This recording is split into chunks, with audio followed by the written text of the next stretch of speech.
교수님 모시고 우리 의미 있는 시간을 갖도록 하겠습니다. 그리고 환영하는 의미로 박수 한번 하고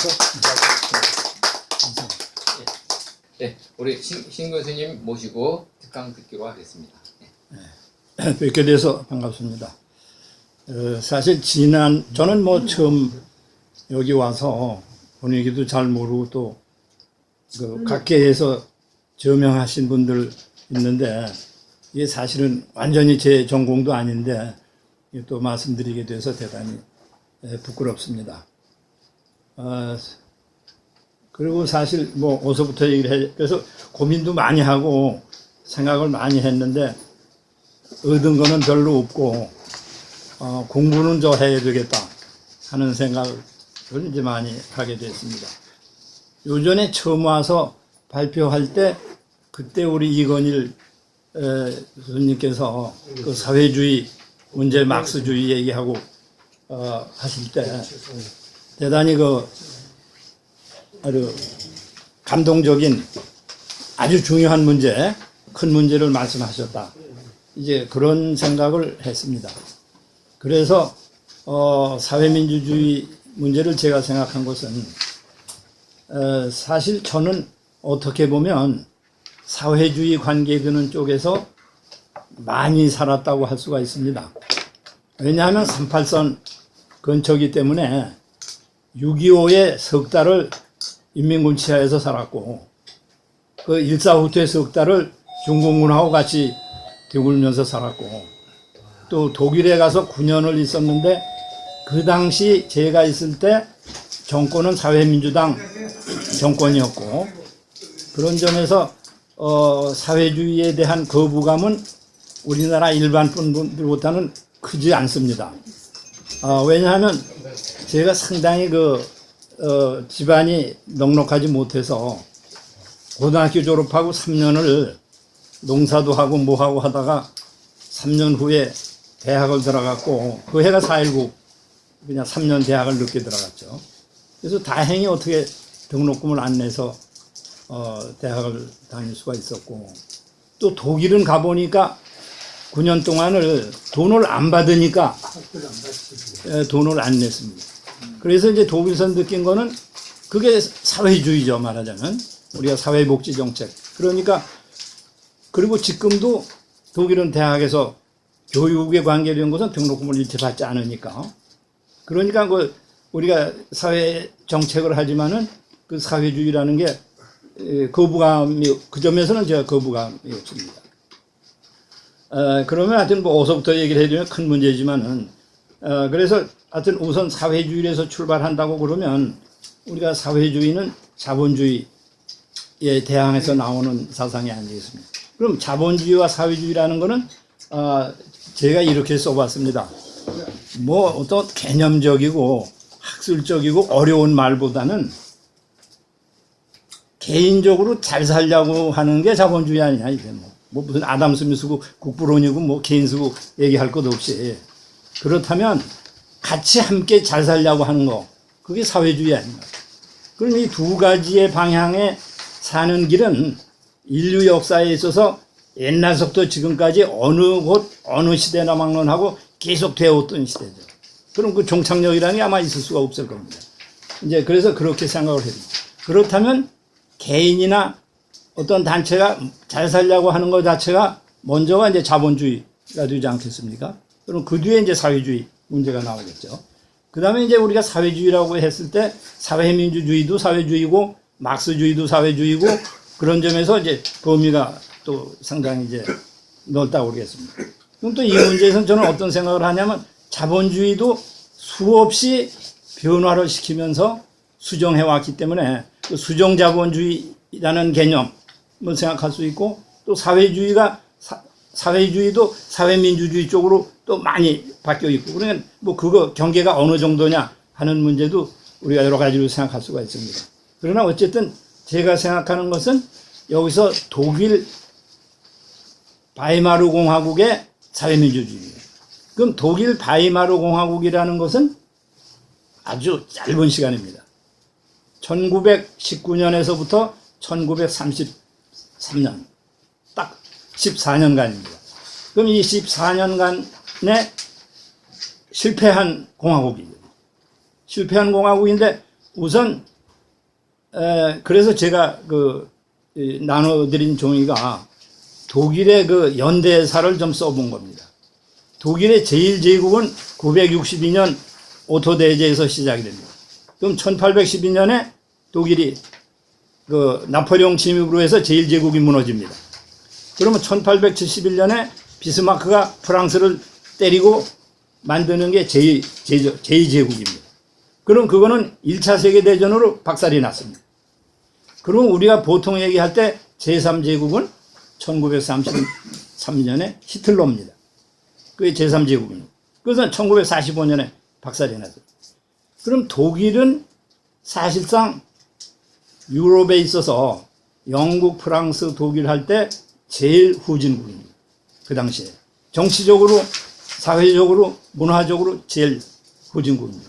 영국이 제일 선진국이고, 그 다음에 1789년에 프랑스가 혁명을 했을 때도 독일은 통일도 못하고 있었습니다. 독일 통일이 1871년에 이루어지니까 프랑스나 영국은 이미 통일 문제가 아니라 민주주의 문제, 그 다음에 해외 진출이 굉장히 이루어지고 있는데 독일은 통일도 못 되고 있었습니다. 그러니까 비스마르크가 통일했을 때도 독일은 38영방입니다. 38.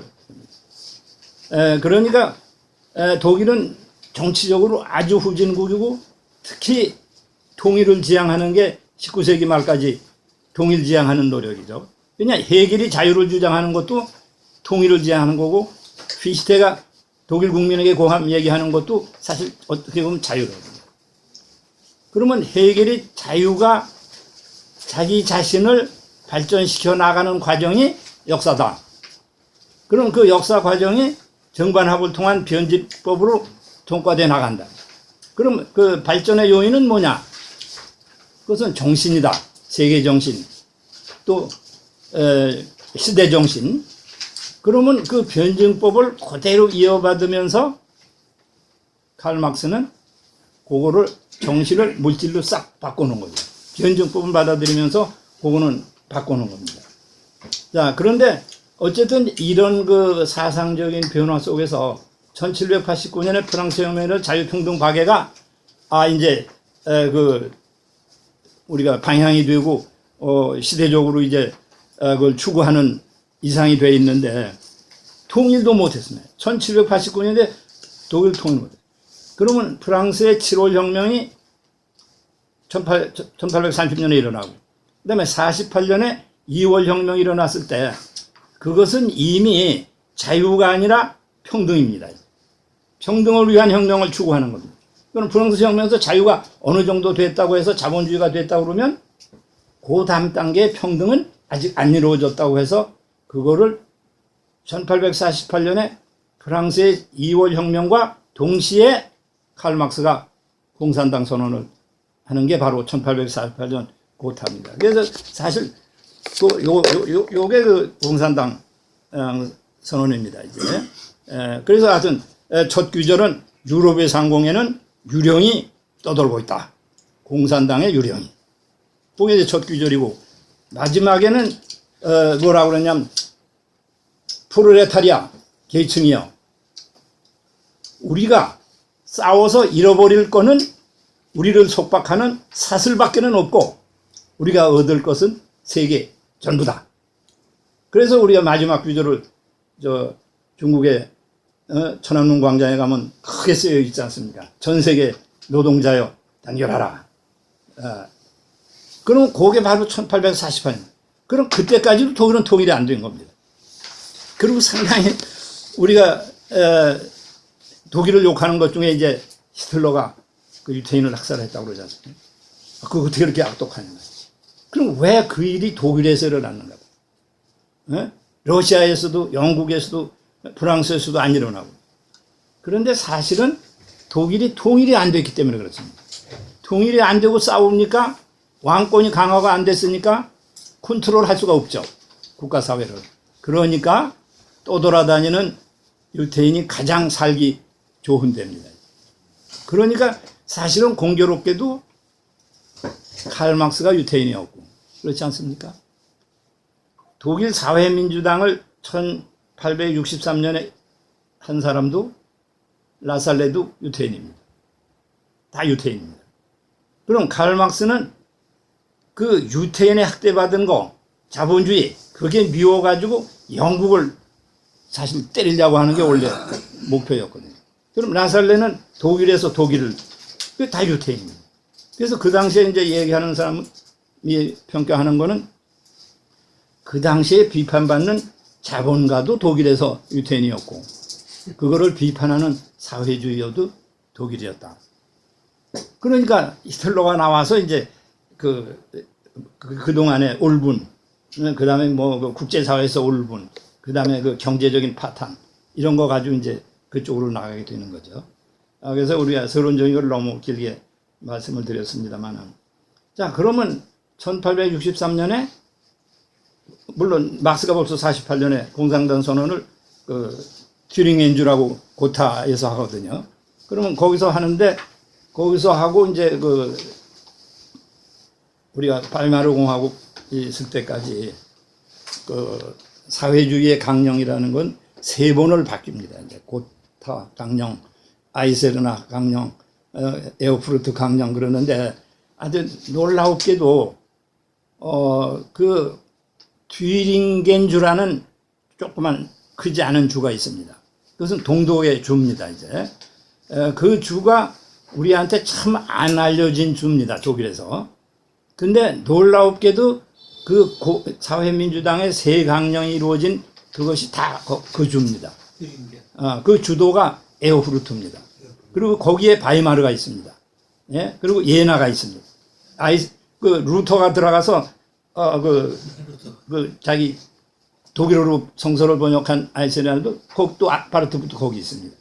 아주 대단히 이제 흥미있는 도시죠. 이제 그 지역입니다. 그리고 그 지역에 유명한 것은 아마 계신 분들 다 알 겁니다. 그라스, 유리, 자이스 이콘. 우리가 카메라 렌스라든지 안경이라든지 하는데 최고의 유리가 생산하는 데가 예나라는 도시입니다. 그 예나가 그 도시에 있습니다. 그 예나 대학이 상당히 오래돼서 우리가 1300년 말쯤 이제 된 거죠, 이제. 그리고 그 예나 대학을 그 당시에 가서 바이마르 공화국 때 공부를 한 분이 있습니다. 그래서 그분이 95세인가 돼서 회고록을 썼어요. 그분이 하도 오래 살아서 1902년인가 3년인가 나가지고 99년에 세상을 떠났거든요. 그래서 그분의 회고록은 한 세기, 20세기의 회고록. 우리나라 초대 문교부 장관 안호상 박사가 거기서 철학 박사를 그때 받았습니다. 그래서 이게 아무래도 쓰여진 대로보다는 그냥 얘기가 될 수도 있을 것 같습니다. 그러면 바이마르 공화국에 이제 비스마르크가 1870년에 통일을 합니다. 그러면 영국이나 프랑스나 이런 나라는 이미 민주주의가 상당히 발전되어 가는데 독일은 1870년에 뒤늦게야 통일을 했는데 그 통일이라는 것은 민주주의나 자유를 가지고 통일한 게 아니라 완전히 그냥 군권으로 밀어붙인 거죠. 군사적으로. 그러면 독일은 통일되기 전에 비스마르크가 집권하고 나서 1864년에 덴마크하고 싸워서 남쪽을 뺐습니다. 66년에 오스트리아하고 싸워서 깨뜨리고 오스트리아가 간섭 말아라. 별거 안 하고 간섭만 못하게 합니다. 그리고 1870년에 프랑스를 때려서 나폴레옹 3세를 포로로 하고 그러잖아요. 그게 이제 1차 대전의 원인이 되는 거죠, 이제.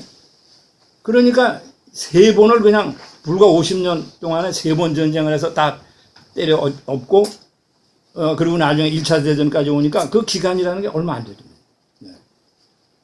그러니까 유럽의 사람들이 볼 때 아유, 저 독일 놈들 저 깡패, 군사 깡패. 그러면 통일을 하기 위해서 칼 막스가 공산당 선언을 하던 1848년에 프랑크푸르트에서 통일을 하기 위한 회의가 크게 열립니다. 프랑크푸르트 회의처럼 독일 통일이 아주 중요합니다. 그런데 그게 아무리 떠들기만 하다 결말을 못 나거든요. 거기서 비스마르크가 한 얘기가 있습니다. 그거 말 가지고 떠드는 거 그거 아무 소용 없어. 피와 철혈 정책이라고 해요. 피와 철과 피. 그냥 전쟁뿐이다 그래. 뭐 말해가지고 되겠냐. 그러면 우리가 이제 사실 잘 모르는 게 있습니다. 왜냐하면 그때 1차 세계대전으로 세계 열강 중에 없어진 나라가 있습니다. 그거 우리가 생각을 잘 안 합니다. 오스트리아입니다. 1차 세계대전까지는 오스트리아, 러시아, 프로시아, 프랑스, 영국 할 때 다 맞서는 강대국입니다. 왜 그러냐? 오스트리아는 민족국가가 아니라 다민족국가이기 때문에 헝가리라든지 그 주변의 슬라브족을 포함하는 겁니다. 그게 깨지는 게 사라예보에서 그 오스트리아 황태자가 죽는 데서 시작이 됩니다. 이제 그러니까 독일을 통일을 하려면 그 오스트리아하고 합쳐져 있습니다. 민족이 같고 언어가 같아가지고 그래서 오스트리아를 떼어내지 않으면 안 돼요.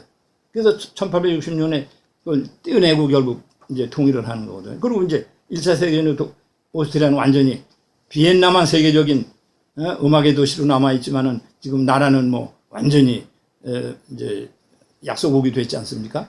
네, 그래서 음악은 유명하고 뭐 이렇지만은 그래서 어쨌든 오스트리아를 떼어내고 프랑스를 깨뜨리고 독일 통일을 이제 이렇게 이루었습니다. 그러면 1차 세계대전이 됐을 때 그때 놀랍게도 사회민주당은 1863년에 세워졌는데 자꾸 사회정책을 요구하고 그러니까 비스마크가 상당히 이제 겁이 나잖아요. 그러니까 그 사회주의 진화법이라는 걸 만들어요. 그래서 이제 탄압하고 잡아가고 그러는데 선거를 하는데 그 선거를 하는데 자꾸 사회민주당이 늘어나고 그래가지고 결국은 그 사회주의 진화법을 이제 자기가 없애버리죠. 이제 자기가 철폐를 시킵니다. 그러니까 1차 세계대전이 일어날 때까지 1차 세계대전이 일어날 때까지 사회민주당은 제1당이 됩니다. 당으로서는 1당입니다. 물론 이제 제국으로서 황제가 있고 비스마크가 총리를 하고 그랬지만은 그러나 비스마르크가 노년에 쫓겨납니다. 그 비레름 1세하고 맞아가지고 통일을 했는데 비레름이 밀려나고 아들이 오니까 근데 비스마크 얘기는 우리가 이 정도로 강력해졌으면 세계로 나가지 말고 유럽 안에서만 머물러야 된다. 그게 비스마크의 정책입니다. 그런데 그 아들 젊은 비레름은 우리가 2만 원 힘이 있는데 왜 유럽에만 머무냐. 그리고 밖으로 나가려고 그런 거죠. 그게 결국 1차 세계대전입니다. 그러면 그 당시 우리가 생각을 해보십시오. 영국은 벌써 나가서 유럽을 그냥 유럽이 아니라 전 세계를 제패하고 있었잖아요. 그 프랑스가 뒤따랐지 않습니까? 네덜란드가 나갔죠. 그래가지고 뭐 식민지 도처에서 다 잡았거든요. 그럼 독일이 통일하면서 뒤늦게 좀 잡으려고 그러니까 프랑스하고 부딪히고 영국하고 부딪히고 그게 사실 1차 대전입니다. 솔직히 어려워요. 또 그 다음에 프랑스하고 관계라든지.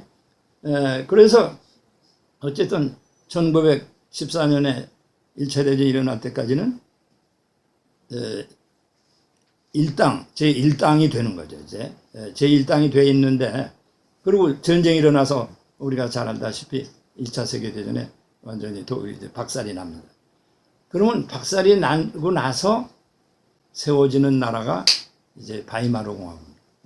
왜냐하면 그 장군들, 귀족들 다 무너졌거든. 그냥 집권 세력이 없어졌으니까 그럼 누가 집권을 해야 되냐.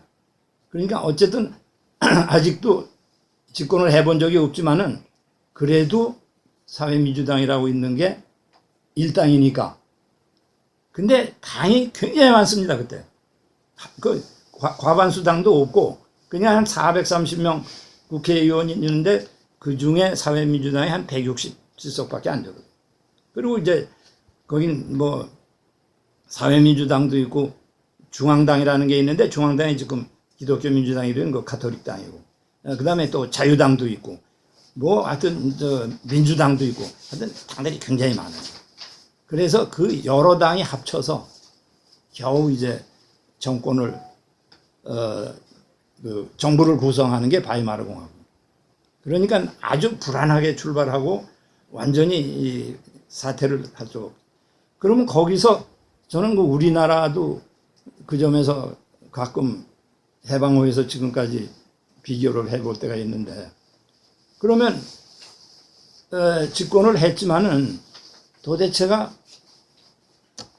통치를 하기가 참 어려운 겁니다.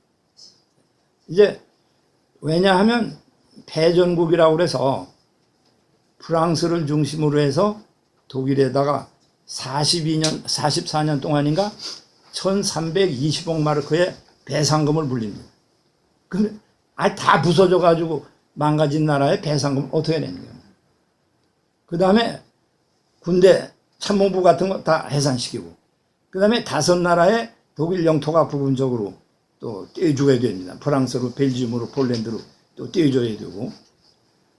그러니까 뭐 국가는 파탄되고 경제는 엉망이고 정당은 뭐 난리고, 정권을 잡긴 잡았지만은 통치가 제대로 안 되는 시대죠. 그러면 그 대통령이 된 프리드리히 에버트는 어떤 사람이냐면 하이델베르크의 가죽공장 말한장 만드는 그 집 아들인데, 초등학교 4학년 다니다가 선생한테 따구를 맞고 학교를 그만두고 북쪽 독일에 가서 노동조합을 하다가 지방의원이 되고 제국의원이 된 사람이거든요. 그 사람이 이제 대통령이 된 겁니다. 그 부인은 하녀입니다. 그러면 이제 그 귀족들이나 장군들이나 이 사람들은 그 대통령으로 안 보는 겁니다. 저게 저런 놈이 어떻게 대통령입니까? 국왕이 없는 나라가 어디 있냐 세상에. 국왕이 다 없어졌거든요. 그러니까 그 구세력, 장군이나 구세력이 인정을 안 합니다. 네. 자, 그 다음에 또 하나는 그 정당이 이제 그 사회주의 정당이 막스의 정통을 따르는 강력한 정당이 있습니다. 러시아처럼. 그럼 그 사람들이 볼 적에는 이 사람은 또 정치를 하려니까 그렇게 따라갈 수가 없거든요. 그러니까 엉거주춤이죠. 이제 그쪽을 따라갈 수도 없고, 그리고 자기도 사회민주당의 그 노동계급 출신이니까 노동자들은 들고 일어나서 너 왜 우리 요구대로 안 하느냐. 그러니까 뭐 갈팡질팡 갈 수가 없는. 그러니까 예를 들어 군대는 군대들 따로 노는데 무슨 문제가 일어나서 반란이 일어나면 너 가서 진압을 해라. 같은 나라 사람끼리 어떻게 가서 진압을 하느냐? 안 움직입니다. 이게 바이마르 공화국이에요. 네. 그럼 바이마르 공화국이라는 말은 왜 하느냐? 바이마르에서 출발을 했기 때문에 바이마르 공화국입니다. 그럼 프로이센 독일의 수도는 지금이나 마찬가지로 베를린입니다. 그럼 독일의 중심은 언제나 베를린입니다. 그럼 왜 바이마르 공화국이냐? 아까 말씀드렸듯이 전 유럽이나 세계 사람들이 독일 전쟁만 하는 놈들 그렇게 돼 있지 않습니까? 그냥 계속 5, 60년 사이에 뭐 전쟁을 계속 일으켰으니까. 그러니까 이거를 어떻게 좀 바꿔야 되겠다. 좀 인상을 좋게 해야 되겠다. 그래서 바이마르라는 아주 조그만 도시거든요. 조그만 도시 거기에 가서 국립극장에서 헌법을 통과시킵니다. 예. 그래서 그 바이마르라는 도시의 국립극장 앞에는 이렇게 두 무인이 동상이 세워져 있습니다. 그래서 우리가 독일 사람이 상징으로 생각하는 괴테입니다. 괴테와 슐러 동상이 있습니다. 중국 사람은 요즘이지만은 공자학원이라고 하지 않습니까? 독일 사람은 괴테 학원입니다. 세계에 나가 있는 게 이제 괴테 학원입니다. 우리나라에도 있잖아. 네? 괴테학. 한국에도 있잖아. 우리나라 저기 남산에 남산. 괴테 학원이 있습니다. 그래서 사실 뭐 이거보다도 그냥 어떻게 두서없이 이제 말씀을 드렸는데 어디 뭐 그런 게 나을지도 모르겠습니다. 자, 그래서 사실은 그러나 독일사에 있어서 바이마르 공화국이 굉장히 중요합니다. 왜냐하면 첫 번째 민주국가입니다.